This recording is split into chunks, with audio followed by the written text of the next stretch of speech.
में ऐसे दिखाया गया तो दाएं का तो ऐसे दिखाएगा तो दायां इधर हो जाएगा।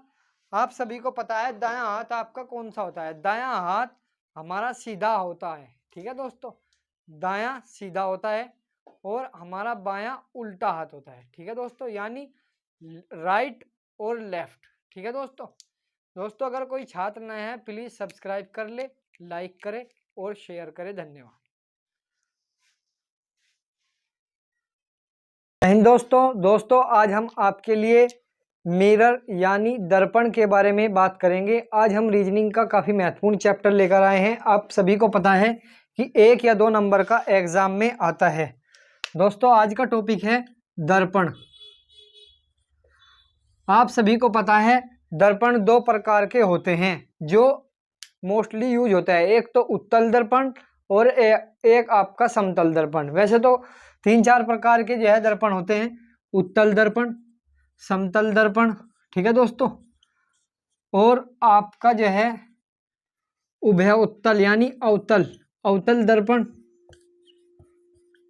ठीक है दोस्तों, अवतल दर्पण और आपका अवतल दर्पण और उत्तल दर्पण का मिक्स होता है उभय उत्तल दर्पण। ठीक है दोस्तों, इस मिरर इमेज के बारे में हम आपको रीजनिंग के चैप्टर में किस टाइप के क्वेश्चन आते हैं इस बारे में बात करेंगे।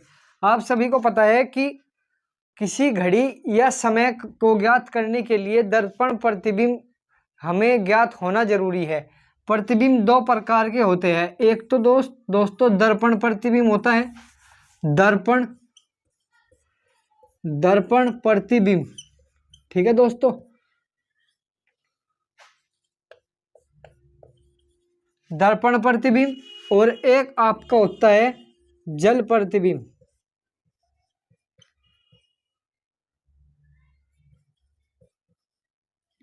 एक होता है जल प्रतिबिंब और एक होता है दर्पण प्रतिबिंब। तीसरा जो प्रतिबिंब होता है दोस्तों वह वास्तविक प्रतिबिंब होता है, यानी जो हमें समय मोस्टली दिखाई दे रहा है उसे हम वास्तविक प्रतिबिंब कहते हैं। जैसे कि आप सभी को पता है यह घड़ी है, इस घड़ी में जो हम मान कर चलो किसी से पूछा जाए कि भैया ये बताओ कि अब फिलहाल क्या टाइम हुआ है, यानी हाल फिलहाल यानी प्रेजेंट की जो बात कर रहे हैं उसको हम वास्तविक प्रतिबिंब कहते हैं। ठीक है दोस्तों, अब हम सबसे पहले दर्पण प्रतिबिंब वास्तविक प्रतिबिंब से दर्पण प्रतिबिंब ज्ञात करने की ट्रिक जानेंगे। क्या ट्रिक है? ठीक है दोस्तों, इस ट्रिक में क्या है, जैसे कि आप सभी को पता है कि वास्तविक प्रतिबिंब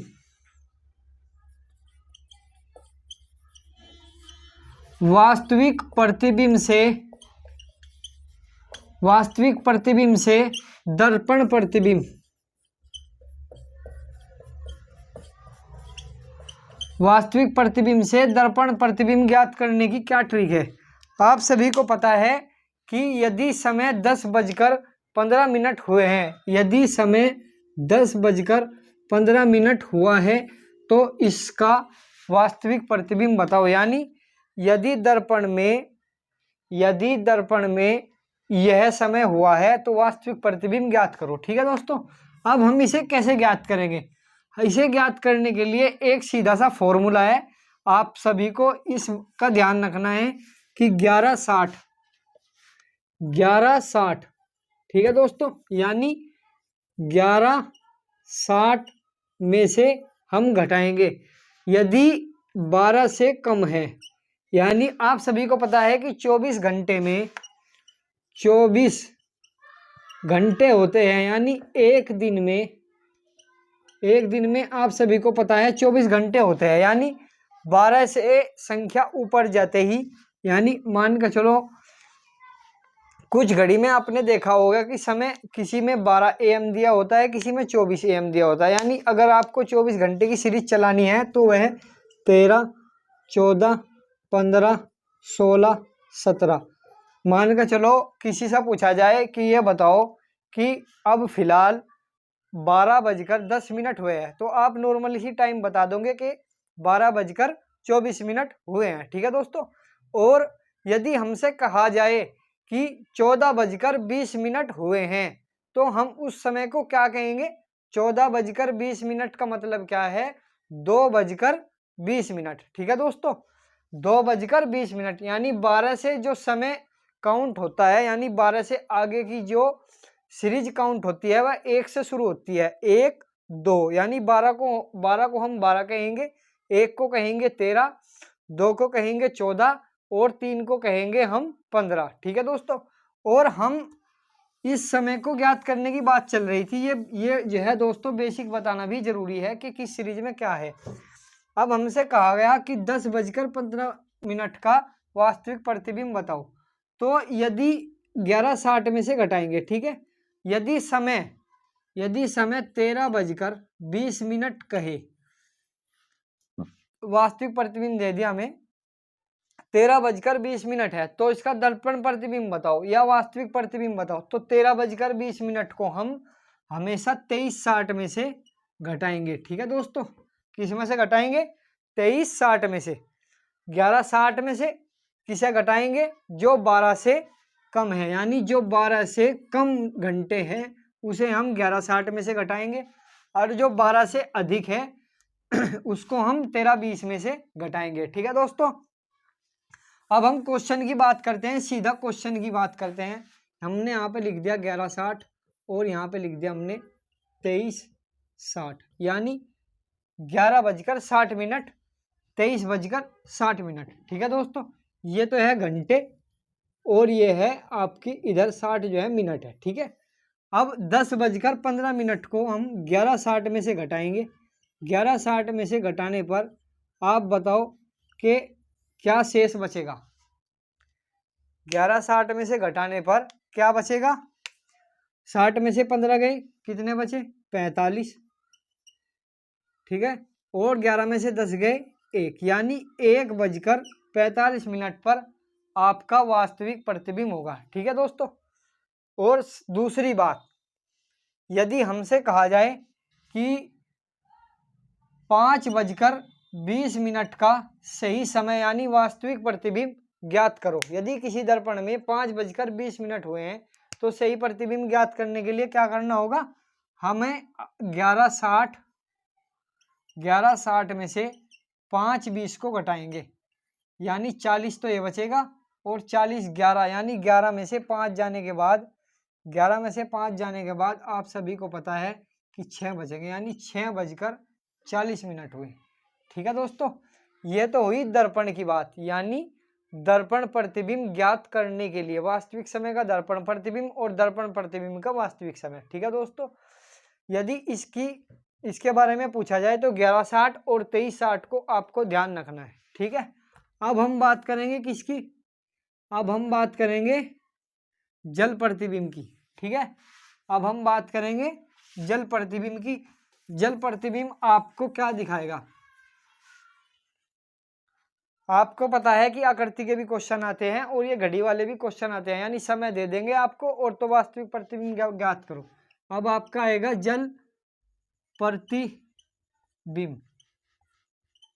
जल प्रतिबिंब में क्या करेंगे हम? जैसे कि आप सभी को पता है कि जल प्रतिबिंब में हमने इसमें 11:60 और 23:60 में से घटाया है, तो उसमें हम किससे घटाएंगे?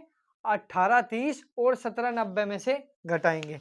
ठीक है दोस्तों, 18:30 और 17:90, ये इसकी सीरीज हो गई। ठीक है, जैसे कि आप सभी को पता है, यदि समय कहा जाए 11:15 हुए हैं, यदि आपसे कहा गया 11:15 हुए हैं तो सही समय ज्ञात करो। तो सही समय ज्ञात करने के लिए 18:30 में से 11:15 को घटाएंगे तो कितना बचेगा? 7 कितना बचे? यानी 7:15 हुए हैं। सही समय क्या हुआ है? 7:15। ठीक है दोस्तों, और 23 यानी 17:90 में से हम कब घटाएंगे? 17:90 में से हम जब घटाएंगे जब कोई समय ज्ञात नहीं हुआ हो, यानी यह वास्तविक प्रतिबिंब पूछा गया। वास्तविक प्रतिबिंब पूछने के बाद 17:90 आपका उसमें से घटेगा, जैसे कि 17:90 में से वह घटेगा जो पूर्ण रूप से ज्ञात नहीं हुआ हो। ठीक है, यानी 24 घंटे से अगर कोई कम, यानी 12 घंटे से ज़्यादा 24 से कम हो तो वह सही समय पर ज्ञात होगा। ठीक है दोस्तों। जैसे कि 4:44 हुए हैं, 4:44 का जल प्रतिबिंब ज्ञात करना। तो सबसे पहले हम 11:60 में से घटाएंगे 11, यानी वो 11:60 में से नहीं, 18:30 में से, क्योंकि यह जल प्रतिबिंब की बात हो रही। 18:30 में से यह गए, इसमें से 17 में से 144 गए, यानी आपके बचेंगे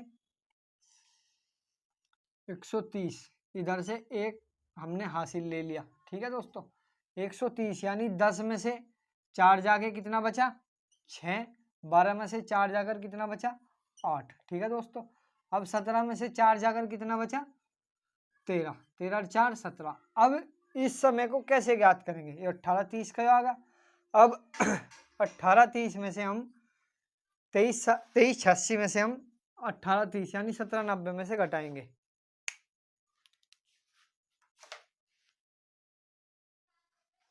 ठीक है दोस्तों, 130 में से 44 गए, 130 में से 44 जाने के बाद आप सभी को पता है कि कितने बचेगा 130, 44, 10 में 4 जाकर 6 और 12 में से 1 जाकर 11, यानी 116 इधर दाई चली जाएगी। तो इसका आंसर आएगा 4:44। ठीक है दोस्तों, अब इसमें आप सभी को बता दिया है कि जल प्रतिबिंब और वास्तविक प्रतिबिंब। अब आकृति की बात करेंगे हम दर्पण में। दर्पण में आकृति की बात करेंगे।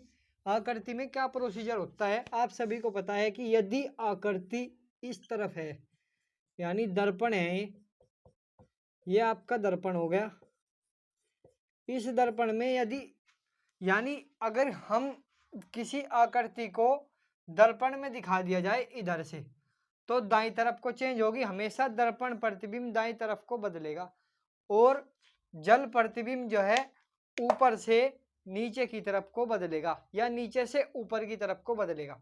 ठीक है दोस्तों, तो जल प्रतिबिंब जो है ऐसे बदलेगा, जल प्रतिबिंब नीचे से ऊपर की तरफ को, और जो है दर्पण प्रतिबिंब दायां बायां, और जल प्रतिबिंब उल्टा और सीधा, नीचे का ऊपर आ जाएगा, ऊपर का नीचे चला जाएगा। जैसे कि यह मार्कर है और इसको हमने जल में दिखाया, तो जल में यह ऐसा नहीं ऐसे बदलेगा।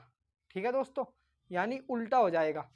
और यदि हमसे कहा जाए कि दर्पण प्रतिबिंब में यह दिखाया गया, जैसे कि यह घड़ी है, इस दर्पण प्रतिबिंब में ऐसे दिखाया गया, तो दाएं का तो ऐसे दिखाया गया, तो दायां इधर हो जाएगा। आप सभी को पता है दायां हाथ आपका कौन सा होता है, दायां हाथ हमारा सीधा होता है। ठीक है दोस्तों, दायां सीधा होता है और हमारा बायां उल्टा हाथ होता है। ठीक है दोस्तों, यानी राइट और लेफ्ट। ठीक है दोस्तों, अगर कोई छात्र नया है प्लीज़ सब्सक्राइब कर ले, लाइक करे और शेयर करे। धन्यवाद।